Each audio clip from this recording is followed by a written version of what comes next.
Iniciados de la historia: Krishna, Rama, Buda, Zaratustra, Hermes, Moisés, Orfeo, Pitágoras, Platón, Jesús de Nazaret o Samael Aun Weor fueron estrellas fugaces del firmamento espiritual. Dice el escritor y filósofo francés Edward Church: si se contempla la historia de las religiones con los ojos iluminados por la verdad central que sólo la iniciación interna puede dar, queda uno a la vez sorprendido y maravillado.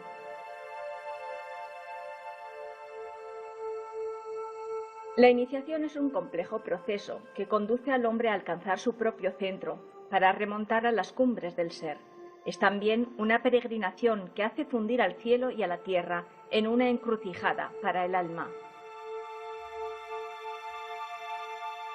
Todas las grandes religiones tienen una historia exterior y otra interior, la una aparente y la otra secreta. La doctrina secreta es la acción oculta de los grandes iniciados, profetas o reformadores que han creado, sostenido y propagado esas mismas religiones.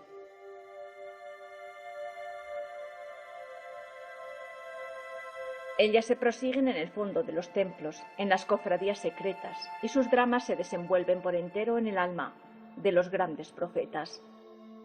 La ruta mágica se halla impresa en todos los textos sagrados perennes.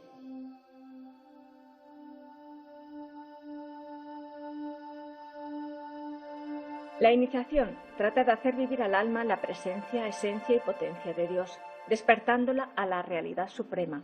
Mitología e historia, dioses y hombres se amalgaman en una senda iniciática.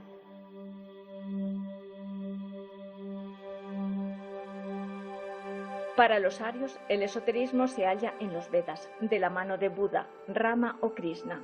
Egipto remonta su historia a las dinastías ágrafas, recopiladas en los petroglifos y libros de Hermes. Grecia secundó el llamado de la sabiduría de Delfos y de los pelasgos. Ningún punto planetario desconoció jamás en la historia la ciencia esotérica.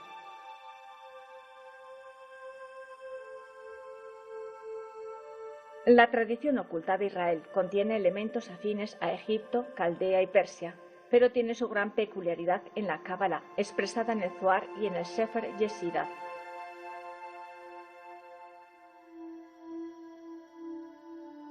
El drama de la degeneración presenta al alma sumergida en el mundo materialista, embriagada, absorta y embrutecida por su causa. El olvido y el sueño hacen presa en ella. Por tal motivo sufre, buscando el camino de regreso a la amada patria.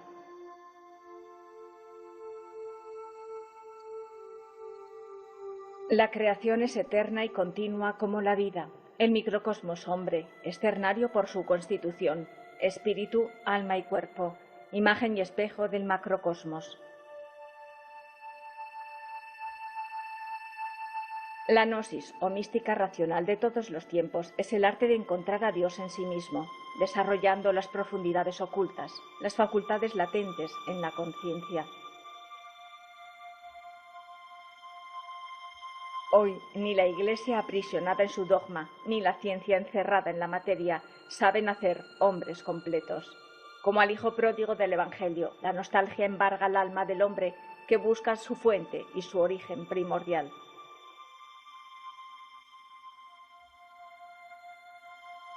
Solo la íntima presencia, la atracción magnética y espiritual puede curar nuestro dolor, penetrando por la meditación y la iniciación individual en el templo de las ideas inmutables, para armarnos allí con los principios infrangibles.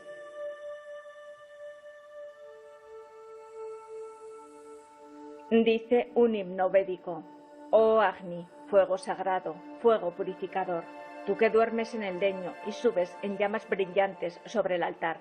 Tú eres el corazón del sacrificio, el vuelo osado de la plegaria, la chispa escondida de todas las cosas y el alma gloriosa del sol. Como los radios de un mismo círculo, todas las tradiciones designan un centro común. En la antigua Escitia, pueblo indoeuropeo en las estepas del Mar Caspio, apareció el primer iniciado de la región aria, Rama.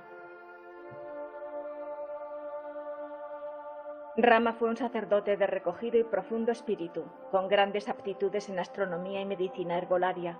Por ello llevó el sobrenombre de El que sabe o el inspirado por la paz. Meditando bajo una encina, sintió la llamada del ser. Él le mostró una serpiente sobre la vara. Así entendió que su misión sería a la vez interna y externa. Debía purificarse a sí mismo y librar a su pueblo de las plagas físicas y morales.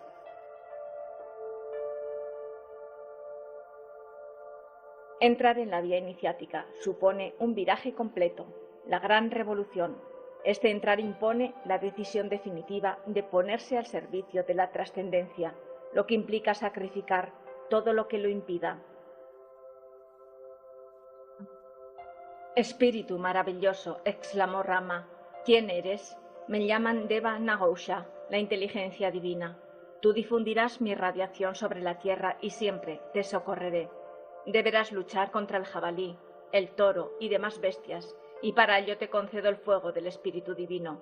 Con él amarás a tu esposa con corazón puro. Los preceptos de la iniciación son siempre los mismos. Las pruebas y dolores son connaturales al camino elegido. Hay una fuerza secreta que impele al alma, un llamado divino al que Rama asintió. Porque sabe que una vez entrada en la senda secreta, el aire adquiere el tono de una vieja canción, la luz se vuelve dorada y atractivamente chispeante. Algo familiar, algo íntimo y muy amado le susurra al corazón, y toda la fuerza del universo le ayudarán a cumplir ese deber. El hombre ha mudado, nada puede permanecer indiferente. Como brota la planta del seno terrestre, como rompe el cascarón el ave madura, quedan obsoletos los moldes petrificados.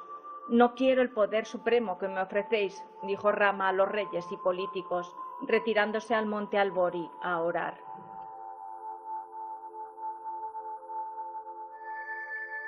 Rama viajó de Europa a Asia, instruyendo sobre el culto al fuego íntimo, alentaba a los esponsales del amor y a la oración sagrada.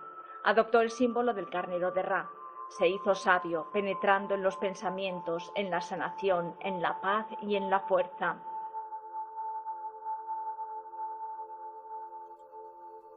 Conquistó el Irán, enseñó humildemente el cultivo del trigo y de la vid.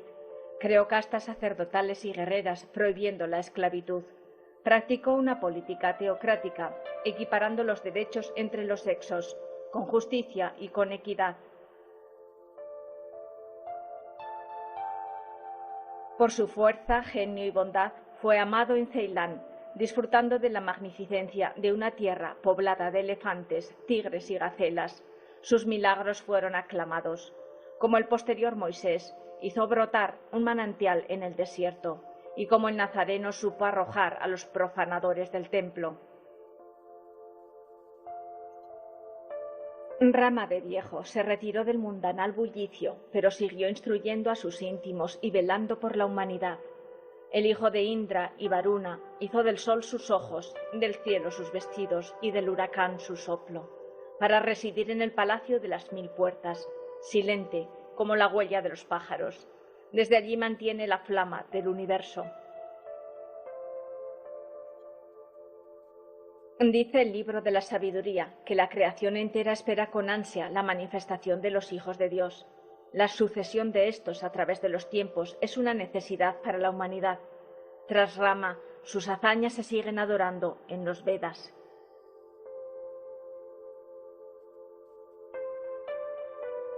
Veda significa saber. En los Vedas está la tradición y las ideas originales que conservan el tesoro del conocimiento. Allí mora una religión de profundo naturalismo y espiritualismo. El poeta védico adora a las formas naturales donde se han personificado sus dioses. Ousha, la aurora, Savitri, el sol, y los Asurano o espíritus del fuego auxilian al alma, pues un cuerpo corruptible agobia al alma. Dice Romanos 8, los que poseemos las primicias del espíritu, gemimos en nuestro interior, anhelando el rescate de nuestro cuerpo.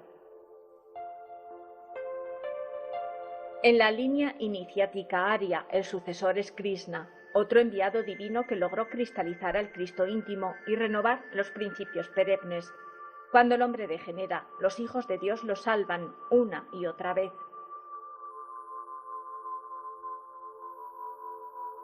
La India védica cayó en el exceso con la separación de las castas y el culto lunar, inclinándose a la idolatría y a la magia negra. Esos bajos fondos de la sociedad india favorecieron también la poligamia y la tiranía.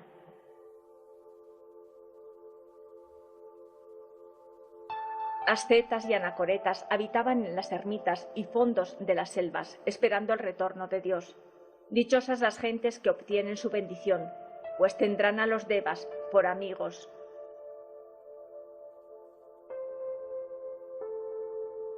Krishna condujo a su pueblo al camino recto por medio del amor y del sacrificio.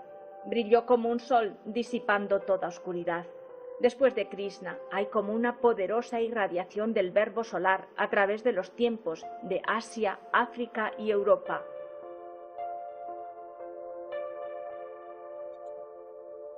El Buda Siddhartha Gautama se encarnó posteriormente en el Tíbet y fue conocido con el nombre de Tsongkhapa. Nació en las estribaciones de los Himalayas en la raza de los Sakyas, que quiere decir poderoso. Su padre, Suddhodana, era uno de los reyes del país, lo cual le proporcionó una infancia lujosa.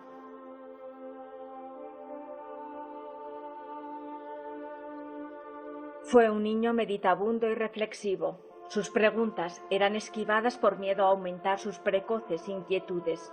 Se casó felizmente y tuvo un hijo, pero nada le calmaba su anhelo espiritual. Observó los 3 enigmas del tiempo: vejez, enfermedad y muerte, y a los 29 años abandonó su rico hogar en pos de la liberación.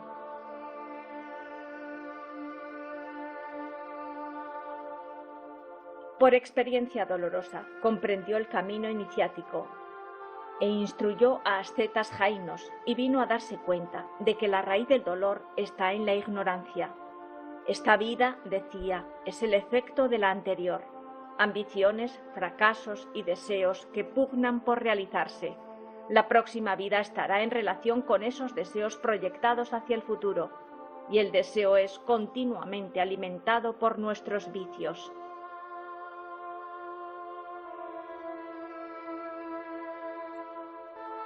El Buda Siddhartha rechazó entrar en el nirvana en tanto que no se difunda la vida santa entre los hombres y sea predicada por doquier.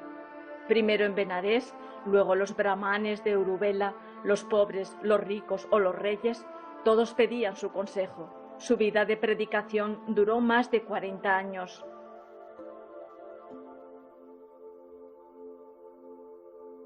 Instruyó sobre el camino de en medio con sus 8 ramas principales, a saber, visión justa, pensamiento justo, palabra justa, acción justa, medios de existencia justos, esfuerzo justo, atención justa y meditación justa.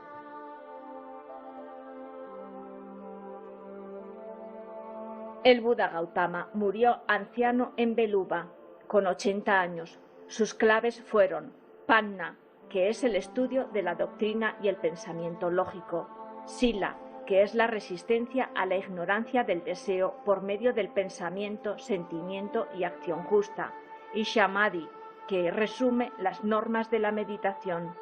Dijo a su discípulo Ananda que es preciso abandonar todo cuanto amamos. El viajero Gobineau dijo: la naturaleza ha dispuesto el Asia central como un graderío inmenso, en cuya cúspide parece haber tenido a gala colocar la antigua cima de nuestra raza. Esta fue la cuna de Zoroastro, hace más de 5000 años. Este maestro persa creó el mazdeísmo, cuya raíz lingüística pertenece a mago. Esta es la afiliación religiosa del antiguo Irán, en la cual los turianos, venidos de Mongolia, adoraban al sol y al fuego.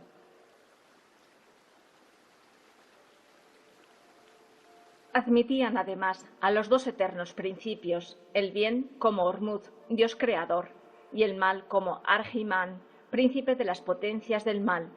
Zoroastro fue descendiente de un linaje de reyes destronados, y su anhelo era volver a instaurar su perdida dinastía. Sin embargo, los profetas anunciaron para él una dinastía más espiritual que física, y bebió del agua mágica que nunca sacia la sed y que solo Dios podría apagar. Fue instruido por el anacoreta Bahumano, poseedor de la iniciación atlante, quien le dio el nombre oculto de Zaratustra, que significa dorada estrella o esplendor del sol. El maestro le predijo que llegaría a ser apóstol de Ahura Mazda. La belleza de la princesa Arduizur, cautiva en las manos siniestras del rey Zohar, fue la misma imagen de su propia alma que debía rescatar. Dios Ormuzd le mostró los misterios de la creación, indicándole la necesidad de luchar contra Ahriman, el maligno.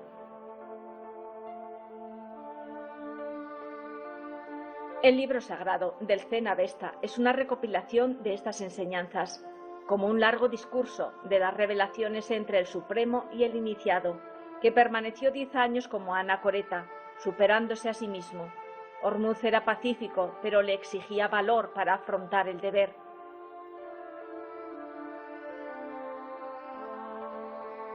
Tanto en lo externo como en lo interno, Ahriman, maléfico, reniega del cielo, profana altares, propaga caos, odios y vicios.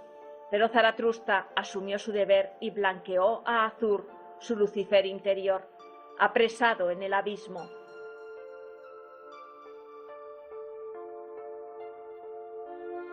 El Zen Avesta, o la palabra de vida, promulga la purificación del espíritu mediante la oración y el culto al fuego, el trabajo de la tierra filosofal símil de la tierra física, con el cultivo de los árboles sagrados o valores del ser, y la lucha contra los turianos o agregados psicológicos.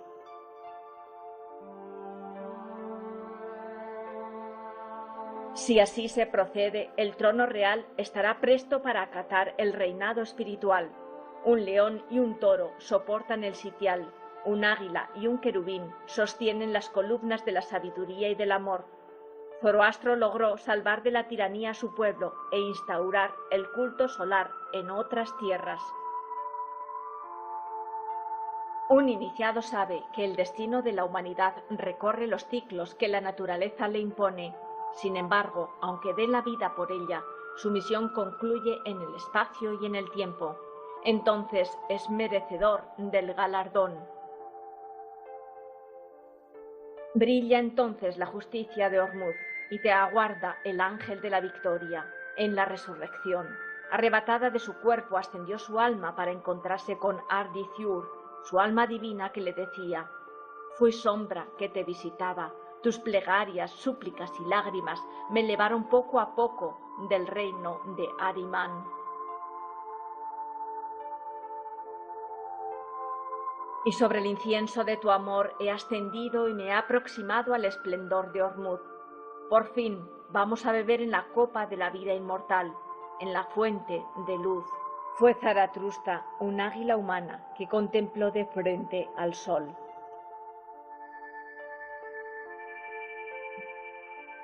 La Grecia encantadora nos arrastra a las fiestas mágicas de la vida y da a sus misterios la seducción de las formas. Dicen los maestros egipcios: oh alma ciega, ármate con la antorcha de los misterios, y en la noche terrestre descubrirás tu doble luminoso, tu alma celeste.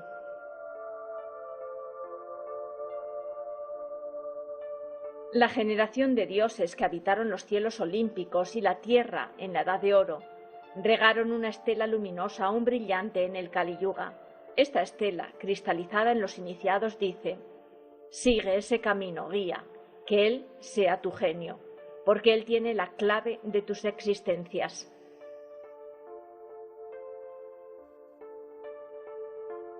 Egipto fue un maravilloso refugio para las almas que anhelaban la ciencia sagrada.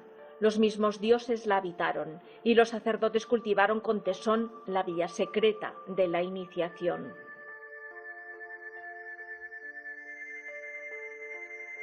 Hermes Tot, el gran iniciado, fue la encarnación de Osiris. Escribió en la tabla de esmeralda: cada sol es un pensamiento de Dios.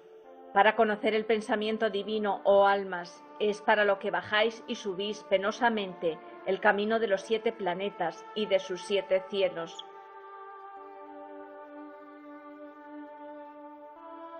Hermes fue llamado el 3 veces grande por su labor de rey, sacerdote y legislador. Disciplinó a los mismos reyes y arrojó del trono a los déspotas. Se dice que escribió más de 42 libros de esoterismo. Su discípulo más amado era Asclepios, con quien se lamentaba del futuro diciendo: «Oh Egipto, solo quedará de ti fábulas increíbles para las generaciones futuras, y nada durará de ti, más que las palabras grabadas en la piedra». Hermes experimentó la realidad divina y le dijo a Asclepios: «Dios puede comunicar a sus elegidos la facultad de elevarse sobre las cosas, pero ellos no encuentran palabras para traducir la visión inmaterial que les ha hecho estremecer». Para alcanzar la sabiduría, el hombre tiene la necesidad de una refundición total de su ser físico, moral e intelectual.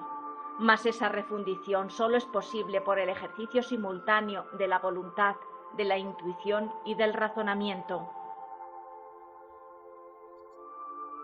Dicen que la visión de Hermes fue el grito de la luz. Toda voluntad que se une a Dios para manifestar la verdad y obrar la justicia entra desde esta vida en participación del poder divino sobre los seres y sobre las cosas, recompensa eterna de los espíritus libertados.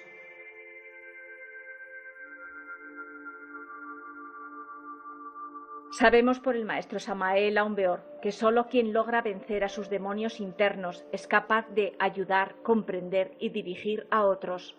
Hay que crear alma y espíritu entre las ascuas del fuego.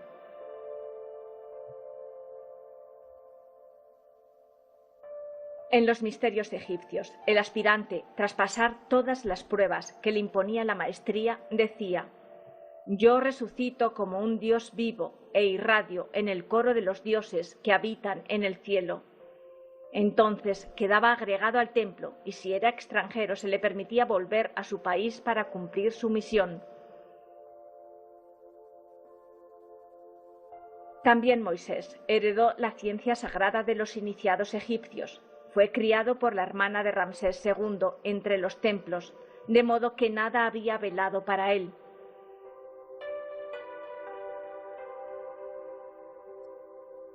San Jerónimo dijo que el Génesis contiene tantos secretos como palabras. Sabemos por el maestro Samael que la Biblia es un libro sagrado codificado, solo comprensible para quienes ejecutan la gran obra.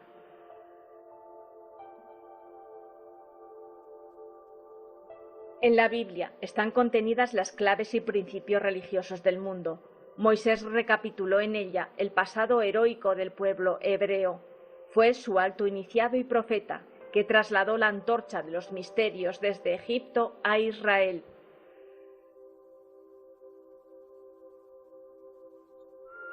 Los patriarcas hebreos Abraham, Jacob e Isaac eran reyes de la ciudad caldea de Ur, próxima a Babilonia.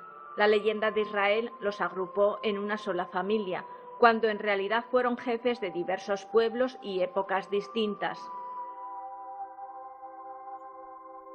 Como el toro alado de Asiria y la esfinge egipcia, cuando la Biblia ilustra el sueño de Jacob con su escalera misteriosa por donde circulan los ángeles, muestra un paralelismo de la visión de Hermes en el proceso ascendente y descendente de las almas.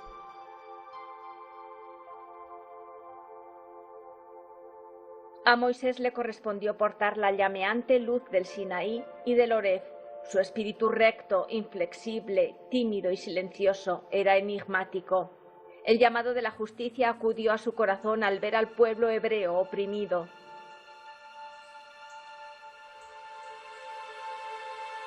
Moisés significa el salvado, que comprendió que el alma es una luz velada. Cuando se le abandona se oscurece y se apaga, pero cuando se vierte sobre ella el óleo santo del amor, se enciende como una lámpara inmortal. Moisés tuvo que pasar unos años de soledad y de meditación. Luego se casó con Sefora, hija del sabio Jetro. Entonces estudió los libros sagrados hebreos, etíopes y caldeos. Escribió el Sefer Bereshit, o libro de los principios, redactado en jeroglíficos egipcios. Las religiones son las perlas engarzadas en el hilo de oro de la divinidad. Una religión no se constituye sin un iniciador. Israel y Moisés son inseparables. Sus escritos tienen doble lectura, con sílabas mágicas donde el iniciado de Osiris fundió su pensamiento.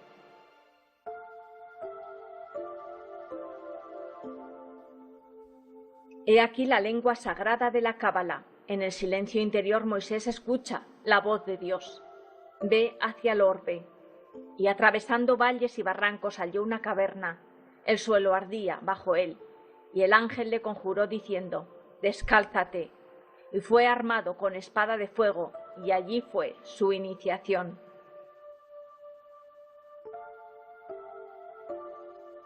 El éxodo fue un periplo de heroísmo iniciático. Su fuerza estaba en el Arca de la Alianza o Arcano AZF. Organizó al pueblo con justicia y con equidad, y levantó la vara de su columna vertebral en el desierto de la soledad.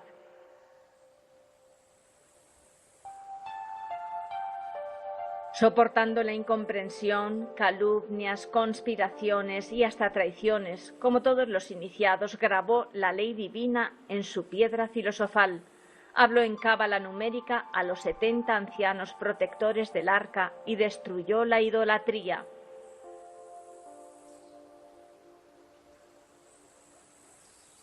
En el libro del Pentateuco, Moisés triunfa en todas las pruebas, hace milagros y Jehová lo protege en forma de nube brillante.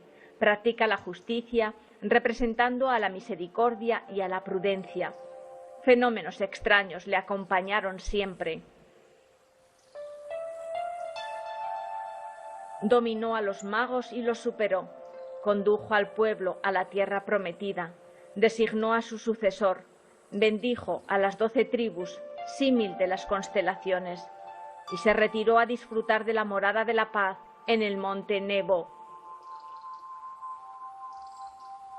Como a Hermes, también la profecía nefasta del pueblo israelita le entristeció. Desde el monte vio declinar a los hombres, traicionando a Dios, y su corazón se llenó de pesar y les increpó: «Volved a Israel. Cuando el tiempo llegue, el Eterno os enviará un profeta como yo, de entre vuestros propios hermanos, y pondrá su verbo en su boca». Así descansó en el seno maternal de Isis, con la palma del sacrificio y de la victoria, abriendo un camino para el inquieto aspirante de la luz, mientras caminaba en el suyo propio.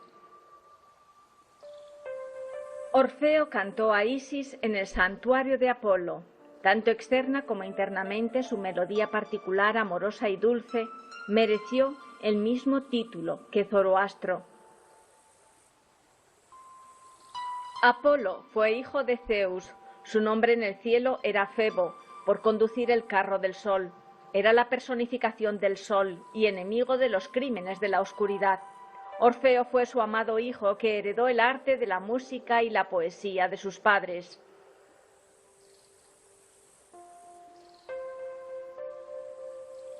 Orfeo cimentó el culto de los equinoccios por medio del amor que profesaba a Eurídice, su esposa, quien llegó a vivir tanto en el Hades como en la superficie de la tierra, alegoría de la muerte y del renacimiento de la vida. Orfeo fue también fundador de los cultos a Dionisio, el posterior Baco romano. Se dice que Orfeo fue 3 veces inmortal y coronado, en los infiernos, en la tierra y en los cielos, por haber superado las 3 clases de pruebas en los 3 reinos.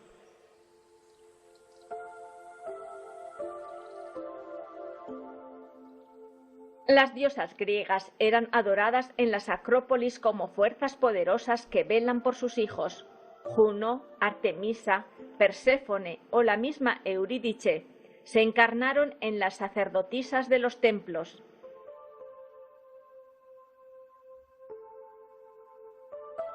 Los dioses masculinos como Júpiter, Zeus, Cronos, Apolo o Dionisio fueron actualizados por el verbo solar de Orfeo. La impulsión teúrgica y dionisíaca que Orfeo supo comunicar a Grecia se transmitió a toda Europa, 5 siglos antes de Homero.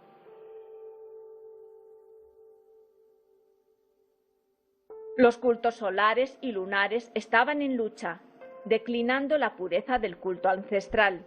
Era necesaria, pues, una renovación. El nombre de Orfeo significa el que cura por la luz.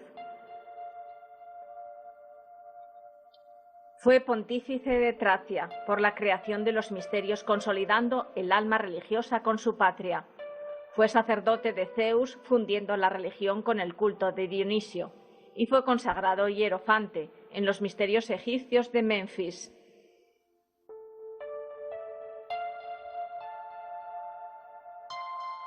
En la montaña sagrada de Caucaión, pelasgos, celtas, escitas, getas o griegos se turnan en el tiempo, donde pueden escucharse las palabras iniciadoras del maestro al aspirante de la luz órfica. Repliégate hasta el fondo de ti mismo para elevarte al principio de las cosas, a la grande tríada que resplandece en el éter inmaculado. Consume tu cuerpo por el fuego de tu pensamiento. Sal de la materia como la llama de la madera que ella devora. Entonces tu espíritu se alzará en el puro éter de las causas eternas, como el águila en el trono de Júpiter.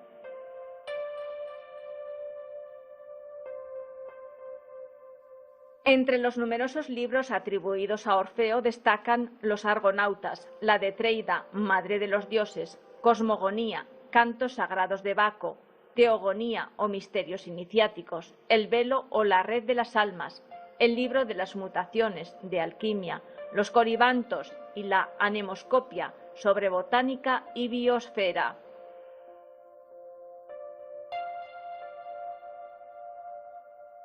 Orfeo descendió a los infiernos como todo ser cristificado para rescatar a Eurídice, su alma divina, su Pistis Sofía.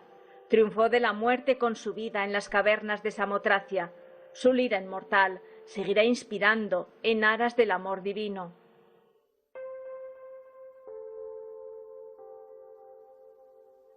Aglaonice, sacerdotisa de Hécate, no tuvo poder para retenerle en los dominios de Plutón. El cancerbero sucumbió al son de su lira. La alegría, el amor y la belleza irradiaron la luz celestial por el mundo. El alma de Orfeo es el alma de Grecia.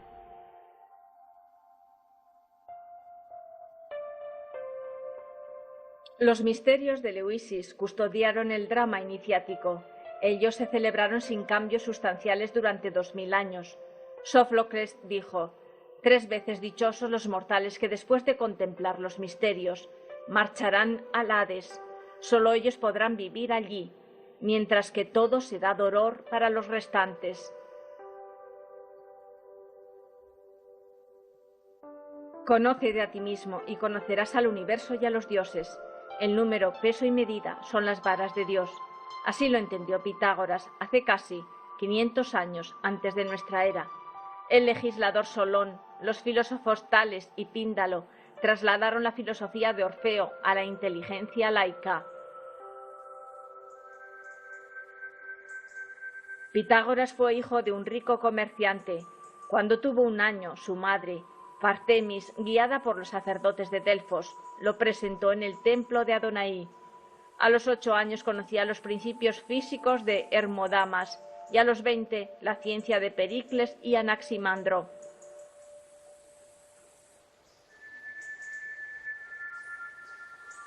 Empero nada podía satisfacer los anhelos de su alma.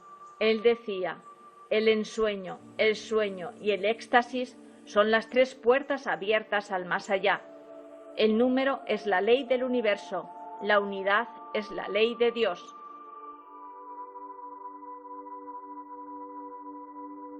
Platón escribió la doctrina que su maestro Pitágoras le dictaba oralmente, en los versos dorados de Lisis, en el Timeo, en el Hierocles, Filolaus o Architas. La misma filosofía perenne, adaptada a su tiempo. Pitágoras viajó a Egipto con la recomendación del emperador Polícrato para el faraón Amasis. Estudió allá durante 22 años.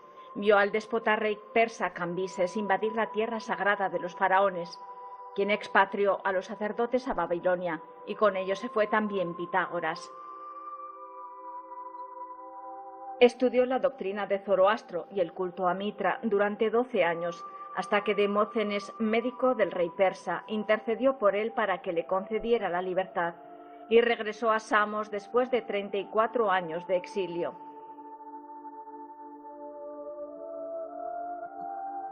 En su concepción cosmogónica, Pitágoras se reconcilió con San Pablo, del mismo modo que los cabalistas hebreos con Paracelso.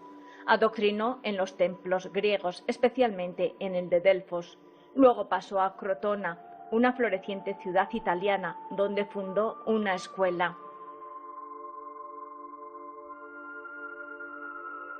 Fue bien acogido por sus ideas de organización política y el ideal filosófico religioso aplicable a los estudios juveniles y a la vida del Estado. Sin separarse de sus deberes civiles, los iniciados laicos estudiaban ciencia, matemática, física, psicología y religión.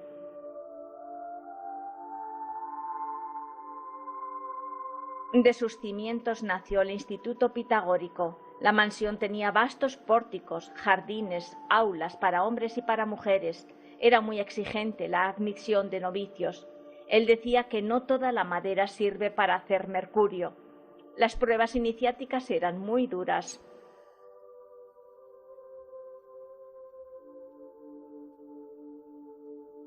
La ciencia de los números era un tratado de fuerzas vivas y facultades divinales puestas en acción.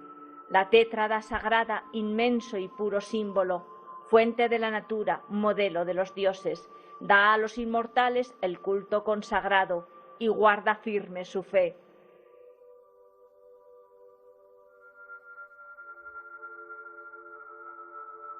Hay que reunir 3 valores, decía, realizar la verdad en la inteligencia, la virtud en el alma y la pureza en el cuerpo.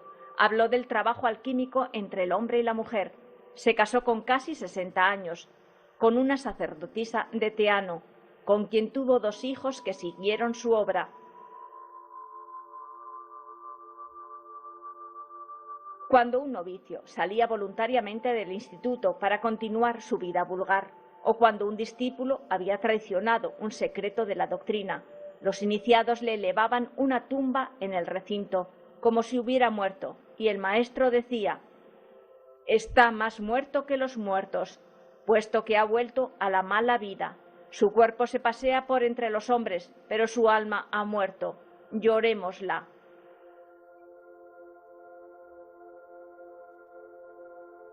Creía en la política del orden y de la armonía. Creó el Consejo de los 300 como regulador del poder, del cual él era el jefe visible. Este orden se extendió por toda Italia y Grecia durante 25 años. Tenía 90 cuando fue traicionado por Cilón, un resentido que no fue aceptado en su escuela. Un motín acabó con las vidas de Pitágoras y de una treintena de sus discípulos. Cuando se hallaban reunidos, una multitud furiosa atrancó las puertas y las ventanas y prendió fuego a la casa, porque las tinieblas odian a la luz. Pitágoras escribió en los versos dorados de Lisis: «Verás como los males que a los hombres devoran, de su elección son fruto, y que esos desdichados buscan fuera de sí los bienes que en sí tienen». Platón, discípulo de Sócrates, fue de linaje distinguido. Utilizó el análisis deductivo para la apertura de la mente interior. Mientras Orfeo brilló en la aurora de Grecia, Pitágoras en el mediodía, Platón lo hizo en el poniente, 429 años antes de Cristo. Platón creía en la verdad, la justicia, el amor y la armonía de todas las cosas. Desde pequeño cultivó la música, pintura y poesía. Abandonó los lujos sociales por seguir a su maestro hasta el fin, al cual vio tomar la cicuta. Y comprendió la supremacía de la verdad sobre la belleza y del bien sobre lo bello. Viajó por Asia, Egipto e India y al regresar a Atenas fundó una academia donde se preservó el misterio de los iniciados por varios siglos. Libros como Diálogos, El banquete o Fedón fueron materia de estudio hasta en Alejandría. San Agustín tomó de él su teología.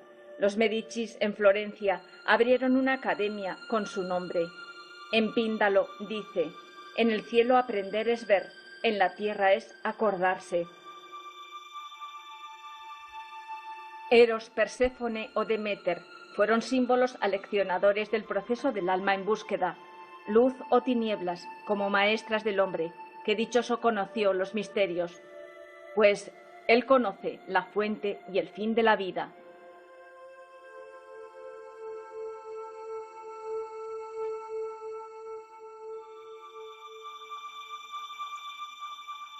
Dice el pasaje de Apuleo: me aproximé a los confines de la muerte, y habiendo alcanzado el umbral de Proserpina, de él volví. En las profundidades de la medianoche vi al sol con luz espléndida, al mismo tiempo que a los dioses infernales y a los dioses superiores. Y aproximándome a estas divinidades, les pagué el tributo de una piadosa oración.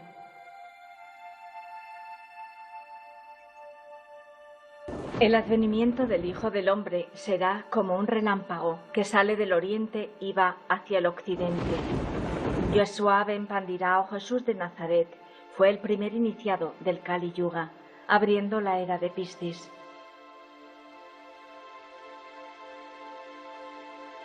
Él nos enseñó a llamar Padre a Dios, nos consoló diciendo: venid a mí los que estéis cansados, que yo os aliviaré.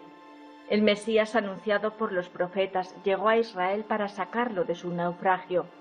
Le llenó de esperanza y cumplió la ley. Regocijaos con Jerusalén y estad en alegría a causa de él.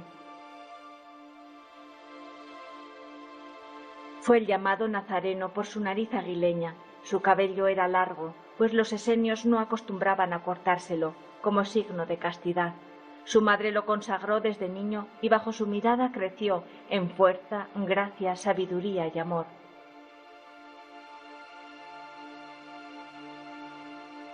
Filón decía que los esenios, algunos poseen el don de la profecía, sirven a Dios con gran piedad, no existe entre ellos un solo esclavo, todos son libres y trabajan unos para otros. Su palabra tenía la fuerza del juramento de los misterios. Tanto los esenios como los pitagóricos oraban al sol espiritual, efectuaban ágapes místicos, tenían noviciados y grados iniciáticos. La enseñanza estaba dividida en tres partes: la teogonía o lógica, la física o cosmogonía y la moral del hombre. La doctrina de Jesús cumplió con lo exotérico y lo esotérico. Él mismo dijo a sus discípulos: a vosotros os es dado saber el misterio del reino de Dios, mas a los que están afuera, por parábolas, todas las cosas, para que viendo vean y no echen de ver, y oyendo oigan y no entiendan.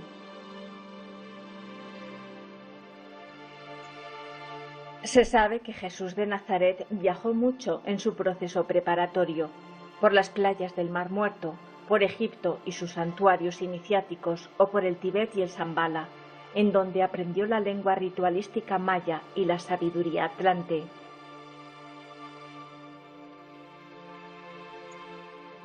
Su doctrina fue escrita en múltiples evangelios, aunque la Iglesia romana trató de destruirlos para conservar solo los 4 canónicos.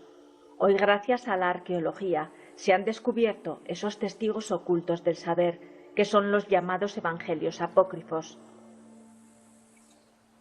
El primero en salir a la luz fue el Pistis Sophia, Posteriormente, el libro de Juan, el de Jaime, el de Santiago, el de Tomás, o los dichos secretos del Salvador, el Evangelio de la Paz, el de los egipcios, el de la verdad, el de Felipe o el de María, entre otros. Estos textos están escritos en el tiempo posterior a su muerte, durante los 11 años que vivió con sus discípulos una vez resucitado. Entonces les dijo que todos los hombres son polvo, porque proceden de la vida corrompida, pero la providencia en sí misma es sabiduría.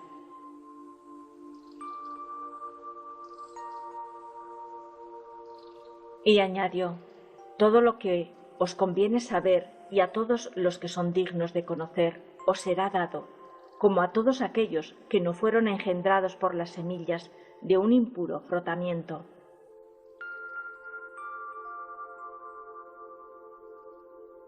Su vida pública llevó el sello de las grandes iniciaciones, liberó a los oprimidos, despertó a los dormidos, fue estricto con los profanadores del templo, con los hipócritas y fariseos, curó y amó hasta la muerte, estructurando un orden religioso con sus 12 discípulos semejante al sistema solar. Una vez más, la humanidad requería de una renovación espiritual, y él fue el carnero autoinmolado que pagó con su sangre el karma del mundo. Él nos enseñó un modelo de amor consciente para dar bien por mal, hasta que su palabra cayó en tierra árida y seca. Solo entonces, quedando la humanidad inmersa en el Kali Yuga, la divinidad tuvo compasión una vez más y nos envió al quinto de los 7, antes de la Tercera Guerra Mundial, un Kalki Avatara para la era de Acuario, un renovador sintético, un impulsor hacia la luz.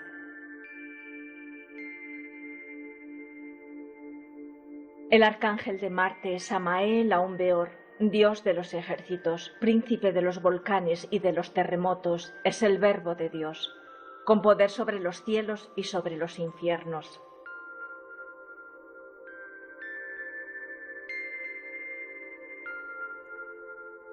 Su cuerpo físico nació en Colombia el día 6 de marzo de 1917, en el seno de una acomodada familia. Sufrió la separación de sus padres y el duro trato de su progenitor, pero ello no fue impedimento para que disfrutase con su conciencia despierta del trato de devas y de elementales.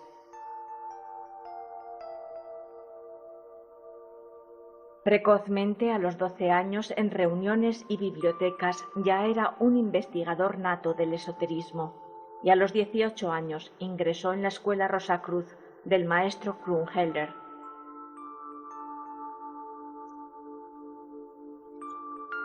Humildemente, él también confiesa haberse equivocado repetidas veces. Huyó de la charla ambigua y de la afiliación al pseudoesoterismo. Solo buscó la verdad.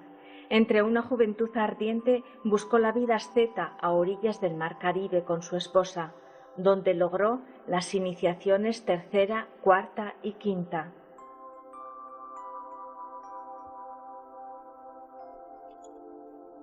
Fue el día 9 de abril de 1948, cuando tenía 31 años, el momento en que conoció a su real ser Aun Beor, y se inició la andadura del actual movimiento gnóstico internacional. Su obra literaria empezó con el libro El matrimonio perfecto y culminó con más de 70 obras.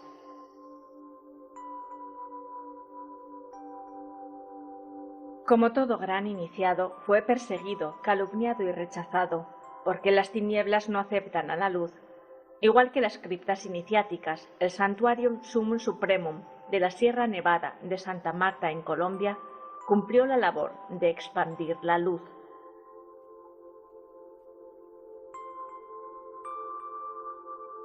Allí, en aquel santo lugar, el día 27 de octubre de 1954, a los 37 años, encarnó a su real ser, regente de Marte. Comenzó entonces su peregrinación hacia México, sembrando asociaciones por donde pasaba. La huella de su sacrificio se convirtió en una estela divina para redimir al hombre.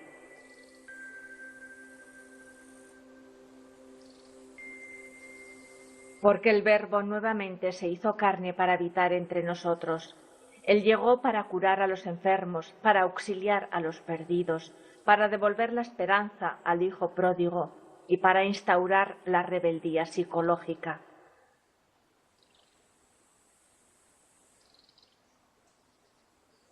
Así decía, predicar sin revelar es como no predicar. El quinto evangelio fue el patrón y modelo para explicar los otros 4. Quedaron esclarecidos los evangelios apócrifos, haciendo justicia a los abnegados gnósticos primitivos.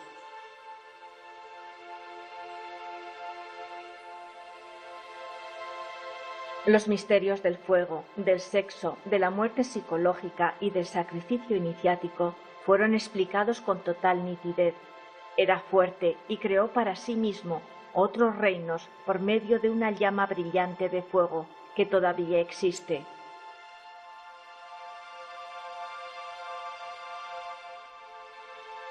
La Logia Blanca le prohibió viajar fuera de México, pues peligraba su vida. Alcanzó el estado de Turilla, o conciencia despierta, con la intelección iluminada de Prajna Paramita. Todo lo que develó lo experimentó en sí mismo, pues sabía que toda teoría es gris y solo es verde el árbol de la vida.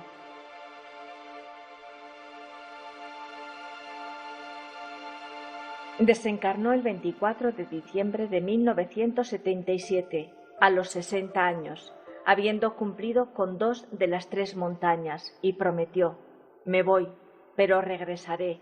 No he terminado los 12 trabajos de Hércules. La liberación final se paga con la misma vida. Si no hay muerte, no hay resurrección».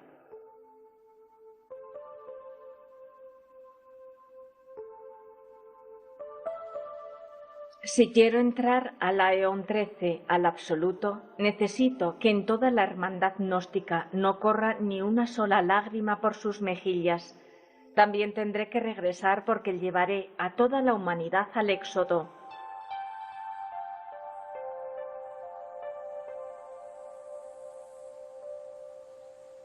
Elevemos pues nuestro corazón, esperanzados con sus promesas, porque el Cristo ha sido, es y será. Brilló a través de Indra, llameó para Zoroastro en la aureola de Ormuz, clareó por Hermes en el sol de Osiris, habló a Moisés en la zarza ardiente, surcó como un meteoro en los rojos relámpagos del Sinaí, para encarnarse en la dulzura de Jesús y en la fuerza, fuerte contra toda fuerza, de Samael Aún Beor.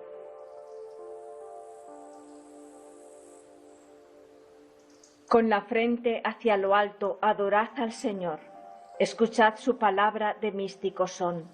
Un camino señala de luz y eterno amor a los hombres y a los pueblos que entendieron su voz.